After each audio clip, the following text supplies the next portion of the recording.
Hi, this is Music, Movies, and Moods. I'm Noey, and this is a podcast journal for me to talk about what I think is magic and mystifying and memeable about the media I consume. So let's talk. This week, we've got a new one and an old one. The old one is the album. I know this is going to surprise you, but today I want to talk about an album that was released in the 70s by a British band. I know. So unlike me. 10cc's How Dare You, which is their fourth album. And the movie is going to be Asteroid City by Wes Anderson. It will bring me great joy to talk about the 10cc album, and it will bring me grief to talk about the Wes Anderson movie. But you know what? I'm still going to enjoy doing both. So, How Dare You? I said it was the fourth album by 10cc. And Hypnosis, which I've never had to say out loud and hoped I'd never have to until I realized it's probably just Hypnosis and not Hypignosis. Hypnosis did the album art. They were a British design group, and they did a lot of other stuff like Pink Floyd and Led Zeppelin covers, and there's actually a list on Wikipedia for all you people who like lists.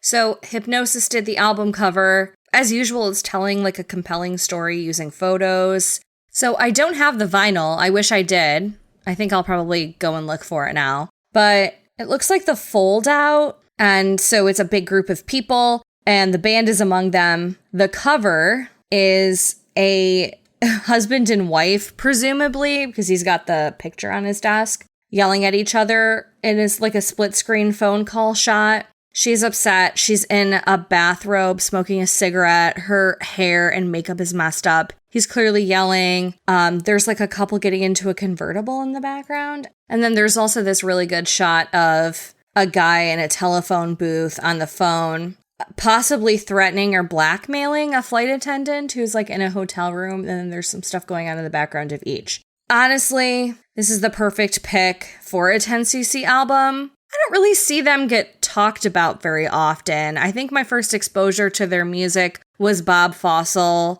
or Rich Fulcher dancing in The Mighty Boosh to Dreadlock Holiday. And then I got totally hooked on Worst Band in the World, which I think is one of the coolest songs. And was in a mood, I don't know, and I've been wanting to talk about this album. I've been thinking about it and definitely agree with anyone who says that fans of Sparks or They Might Be Giants could also be fans of 10cc. There are a lot of stories and a lot of silliness and absurdity in the lyrics. So here are some words I would use to describe them as a group. I already said absurd. Wordy. There are a lot of great vocab words in their songs. Nonsensical. Vulgar. Indecent. Sinister. Chaotic. But also witty as hell and wildly creative. And really great at creating characters that you feel like you're seeing them as you listen to their music. And I mean, I think art pop is a good way to describe them for sure. The band split off into another group called Godley and Cream. They have a song called Hospital Song on their L album that is one of my favorite songs to listen to in the car and just scream loudly to. They're probably one of the only groups who can get me to sing loudly in my car about pissing. If you know the Hospital Song, you know. Let's start with the first song. The title song, How Dare You. It's a really, I would say, upbeat, almost kind of like a hopeful sort of instrumental. It has a lot of, like a lot of 10cc songs, there are a lot of transitions, like chapters and segments to the song. The whole album is like that. I think it's a nice intro. It certainly shows off every instrument they used. When you go to the wiki to see all the instruments, here are some ones I noted.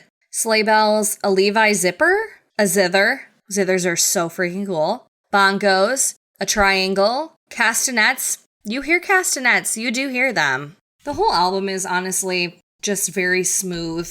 It's well produced. It doesn't feel rushed. It doesn't feel like they got it out of the door quickly. And every song just feels so layered. Definitely feels like work was put into it to polish it.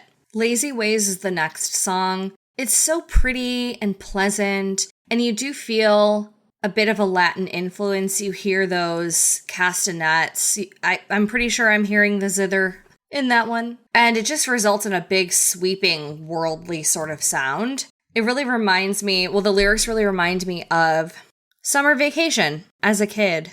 And it's kind of funny too, because I can see how the whole album would be like a summer album. I've been wanting to talk about albums having seasons for a while, because I think we all have albums we listen to at certain times of the year or that remind us of certain times in our life. So Lazy Ways is a summer song. As far as what season the whole album is, I just don't know yet.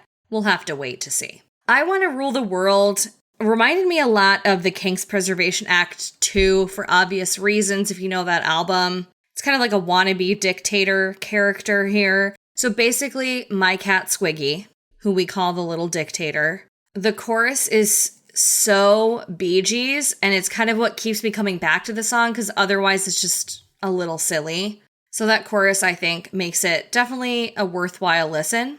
The next song is I'm Mandy Fly Me. And oh my gosh, it's a jam. This song is an absolute jam. So if you've read the story, there was this ad campaign with National Airlines where it would be like a beautiful, young, thin flight attendant, and it would say, I'm this name. I'm Cheryl. Fly me. And flight attendants are always being over-sexualized, by the way. If you look up movies about flight attendants, it's that Kaylee Cuoco TV series and a lot of other really interesting search results. But that poster inspired the song.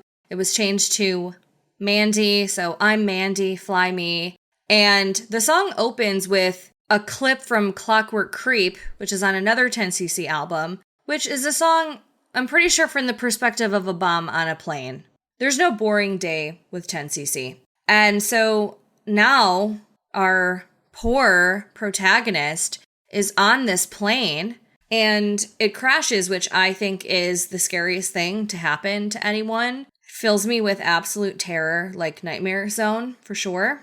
So the plane crashes and he sees Mandy and she basically saves him. Like, she kisses him back to life. And when they find him, he says, go find Mandy.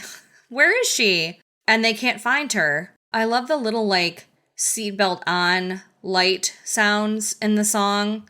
I love the atmosphere that is created in the song.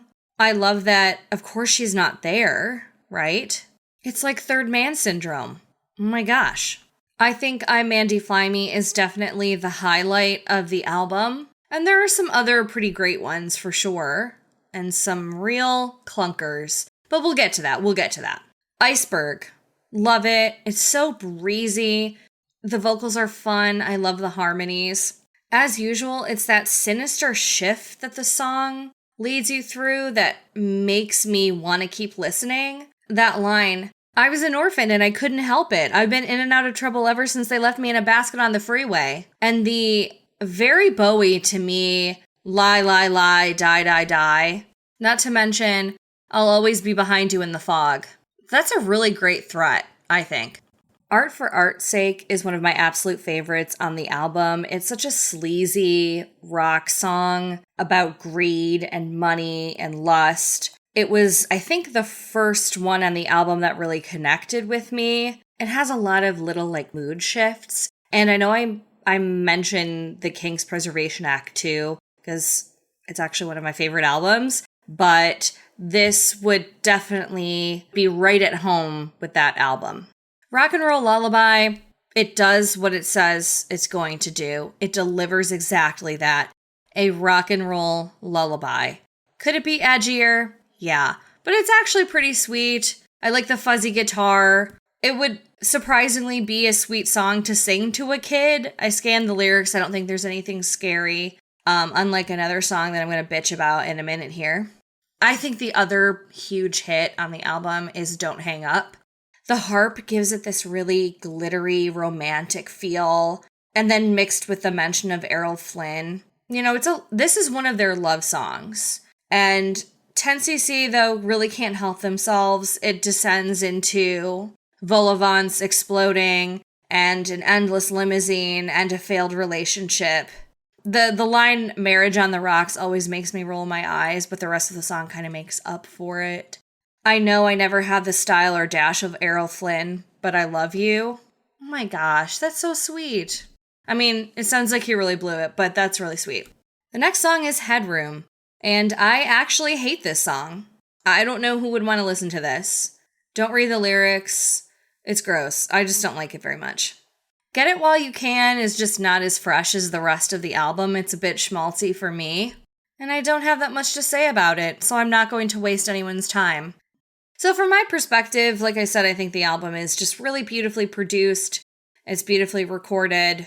If you can go grab yourself a pair of headphones, you get to hear everything just glow. Don't you love that about headphones? Also, I take umbrage with something and I want to talk about it. So it's not news to me that, my taste in music, it's not exactly usual for maybe my gender or my age group. I don't really give a shit. I like what I like. If I think it's good, then I like it, okay? Music like this always gets labeled as like dad pop or dad rock or something, which is funny at first, but then the more I think about it, the more it kind of just makes me angry.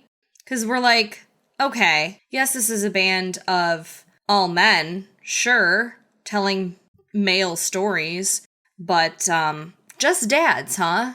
Just dads? What are the moms listening to? Or do we not care?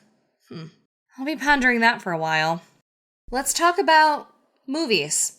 So as I said, I watched Asteroid City, which is a Wes Anderson movie that came out this year. And as usual, a huge, massive, gigantic cast of names that you're going to recognize. People who have been in his movies before, maybe a couple new ones. And I really wanted to say that I liked the movie. I did. Because some of his earlier movies, like Rushmore and The Life Aquatic with Steve Zissou and Royal Tenenbaums, those are some of my favorite movies. Like Life Aquatic is one of my absolute favorite movies, top 5. I always list it.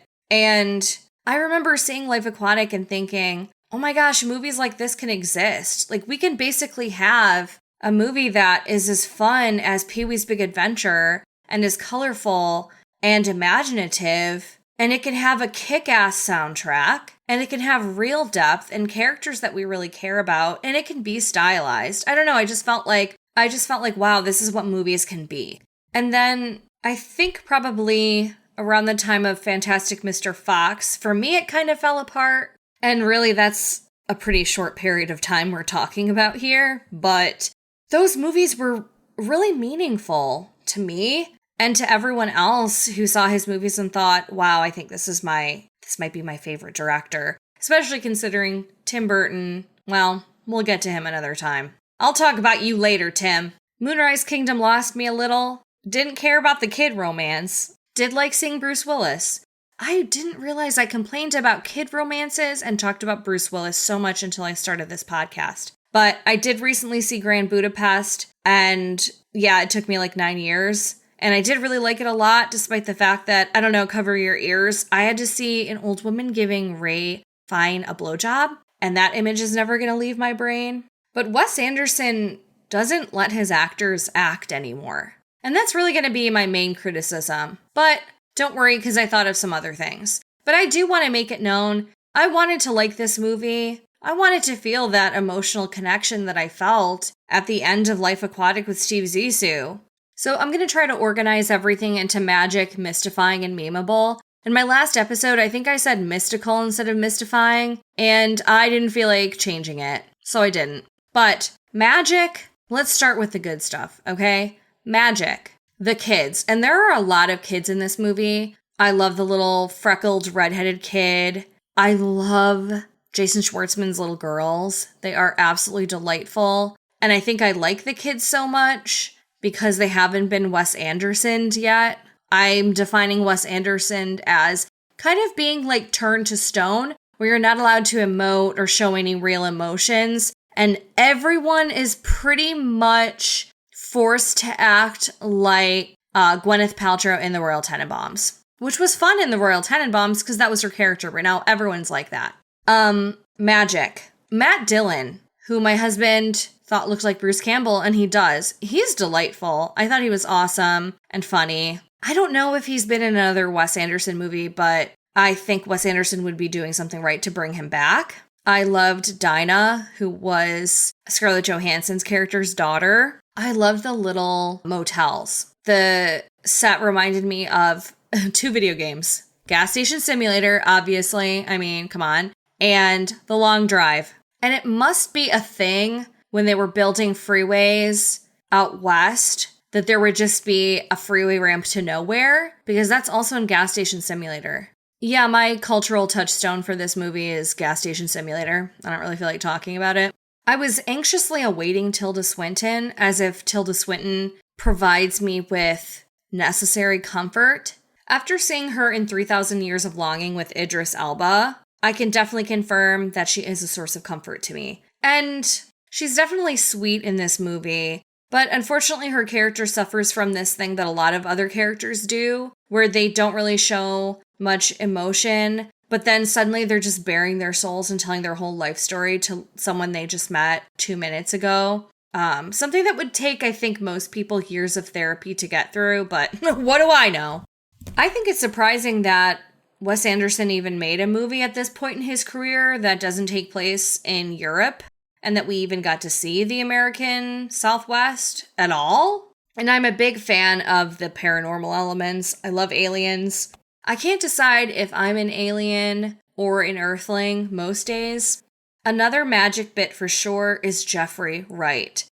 He was in The French Dispatch. I think he was the star of The French Dispatch, aside from Benicio del Toro. And he was hysterical in this. I think he was the only character I laughed at. I think I laughed twice in the whole movie. Not that Wes Anderson movies need to be comedies, really, but I think it was supposed to partially be a comedy. But I'm talking about what I liked right now. Steve Carell got to be his charismatic, funny self, and that was not removed from him. That life did not get sucked out of him. And it kind of seemed out of place in the movie at times. We only got to see Jeff Goldblum a little bit, but he was immediately funny and took me back to the magic of Life Aquatic. Willem Dafoe, as always, a treat, but I hated all of those acting scenes. And he was wearing some sandals that I found very distracting, so it was hard for me to focus on anything else. Also, now that I'm looking at the cast, I spotted Bob Balaban a couple times and he didn't even get to talk.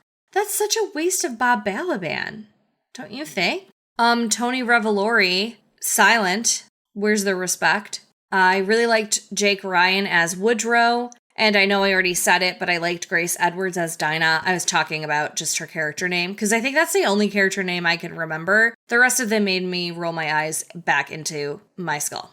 So here's the meaty segment of my discussion here. Mystifying. Found a lot about this movie mystifying. Where do I start? Tom Hanks. I think I've just seen too many Tom Hanks movies in the past couple years, with the shine starting to wear off, and I feel like if I let that happen, then I'm really sinking into some kind of pit of despair and bitterness, So I think I just need to give some space between me and Tom Hanks. But I am going to blame the movie The Terminal for that, because I think about that movie all the time, but it's mostly because it bothers me. There are so many unanswered questions about The Terminal. Anyway, Tom Hanks, I don't know. I'm going to think about it. That might not be all on Wes Anderson there. That might just be me. The movie actually manages to make me dislike Jason Schwartzman to an extent where, like I said, with High Fidelity, he's not entertaining me anymore. And sometimes he's funny. Sometimes I like to watch him. I called that scene with Edward Norton, by the way. I called it. Right before I said, are they gonna... Because they were like eating ice cream off of the same spoon. That could be construed as intimate. Edward Norton, though, I want to talk about Edward Norton for a minute. I don't know what it is about that guy. At best, I can tolerate him. At worst, he pretty much fills me with rage. And when he popped up in this movie in that bathrobe, that southern accent, I could feel the rage bubbling up inside of me. And something happens with his character at the end. This is full of spoilers. This isn't a movie trailer, Basically, when they say that his character dies at the end, I felt nothing. Because I felt nothing through this entire movie. Well, I did feel a couple things, and that is that I was overstimulated from the, I don't know if that's a bell or a piano or a triangle or something, but the soundtrack to this is a lot of, old country western songs, like Slim Whitman, and this dinging. My cats are really sensitive to sounds like that, And so part of my anxiety was worrying that the cats were bothered by it, but really I was just bothered by it. And what a twee thing to do. So twee. To just say, I'm actually going to let the characters tell the story here. And the music's just going to be a ding, ding, ding, ding, ding, ding, ding. Maddening. Completely maddening. Really thank heavens for the kids, because all other adult performances aside from Steve Carell and Jeffrey Wright are so stiff. I always use the term paper doll, but it's like this perfect little set dressing and everything's going to make a great screenshot, you know? And then no one gets to feel, no one gets to sit with their lines. Like, one thing I love about the actor Bill Nighy is that he acts in a way where it's like he's thinking of what he's saying in real time, like a person does. And it's fine that Wes Anderson movies aren't like that, but they get stiffer and stiffer as time goes on. Everyone is so smart and confident, and they just kind of brush everything off, and they know exactly what they're going to say next. And at least the Brainiac kids had an excuse. I was thankful for that, because at first I'm like, oh my God, I can't handle a whole movie with like 20 precocious genius kids. But that's exactly what they were supposed to be, so I'm not going to complain. Why was Maya Hawke talking like that? Who told her to talk like that? I'm going to leave it at that. There is a part in the movie where I had to see a bunch of kids singing and dancing to a country song. It was about aliens, but overall I felt that was unfair to me after all I've done for Wes Anderson. Because that really was a combination of a lot of things I can't stand. The "you can't wake up if you don't fall asleep" scene kinda to me made the whole movie feel like Kirk's film that he makes in Gilmore Girls. I noticed that Jarvis Cocker was one of the cowboys and he has a song on the soundtrack. I don't have the energy to get into it right now, honestly. Another mystifying thing is the extremely, I'm going to say twee again, but the extremely twee names of Wes Anderson. And I know Roman Coppola also wrote the movie. The character names. Half of their name was always like a famous person. But Woodrow, you're naming your kid Woodrow. I believe that you would name your cat Woodrow. And I have to say, I'm guilty. These are the kind of names I was giving my characters in like high school and college. And honestly, if you wanted to give character names like that, but then make a movie that makes me feel something, then throw out as many Woodrows, Salzburg, Conrad, Earp, Schubert Green, Augie Steenbeck. Throw out as many of those as you... Dr. Hickenlooper. Throw as many of those out as you want if I'm going to give a shit about these characters for once. Jeffrey Wright, I want you to know that none of this is about you because you are perfect. Now let's have some fun for just a minute before we descend back into the madness. Memeable? Yeah, there were some memeable things. I'm going to invoke the name of Jeffrey Wright again because he had that line where they're bringing him a letter from the president and he goes, "He's furious." And then he throws the paper and he's like, "Thanks, Ricky." The little girl's talking to their dad, Jason Schwartzman. Are we orphans now? And him just being annoyed with it. I liked the stop motion alien, but I did feel robbed of Jeff Goldblum as the alien. Also, I completely missed the nudity in this movie. I rented it on Amazon Prime, and I kept waiting for Scarlett Johansson to be naked. Because I'm like, it's going to be Scarlett Johansson. You know, she was like in the tub all the time.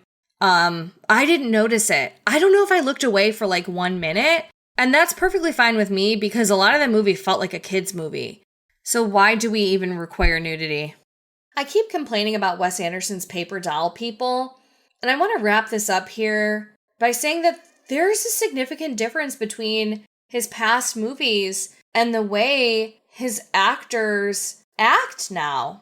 Just watch the trailer to Life Aquatic, and you'll see that Bill Murray and the rest of the cast yell and laugh and cry, and they smile. They smile at each other even. Oh my God, can you imagine? But there's such a difference. And so when I see people talking about his movies like they expect to like them all equally, I don't understand. Wes Anderson has totally lost me at this point. And this movie was so hard to follow. There were so many plots. Well, things I thought would be plots that just went nowhere. There was no real mystery. Nothing felt wrapped up. It was really difficult to understand at times, and not like in a, you're not smart enough to get it, but like it was just purposely confusing at times. Particularly with the whole meta-narrative thing, which I think could be a lot of fun, but most of the time I was just annoyed that we were being taken out of the desert story to see these actors, because I barely care about the people in the desert story, and I definitely don't care about the actors playing them. Maybe I could, but I don't. Unfortunately, his movies are just a disappointment to me at this point. I could possibly stop watching them, but I also like to watch these, so I at least have an informed argument. And I don't know, maybe he'll make another movie that I can feel any kind of emotional connection to. I actually want to follow up with a friend of mine who I know likes newer Wes Anderson movies and pick his brain about what he thinks worked with this movie and what he liked, because maybe it'll help me see this movie from a different perspective or give it some more grace or something. Maybe there's something I'm missing, but for now I'm just not feeling it. And I want to watch a movie I like next. That's my goal. I do have some things lined up. I'm not going to give it away though, and you can't make me. What about my mood? My mood, well, right now I'm just kind of in a lot of pain because that's what happens when you have a sore back and you don't do your stretches when you should. But my mood lately is hopeful and largely positive, but I pretty much just have to keep a really close eye on my mood at this time of year, with it being winter and dark and gloomy and everything. Pretty much just have to keep my mind and my body busy and look forward to the holidays. My next episode might be holiday themed, we'll see. In the meantime, I hope everyone is doing well. I hope everyone is treating themselves with care and with love as much as they can. And I want to thank you so much for listening. I really appreciate it. This is Music, Movies, and Moods. I'm Noey, and we'll talk soon.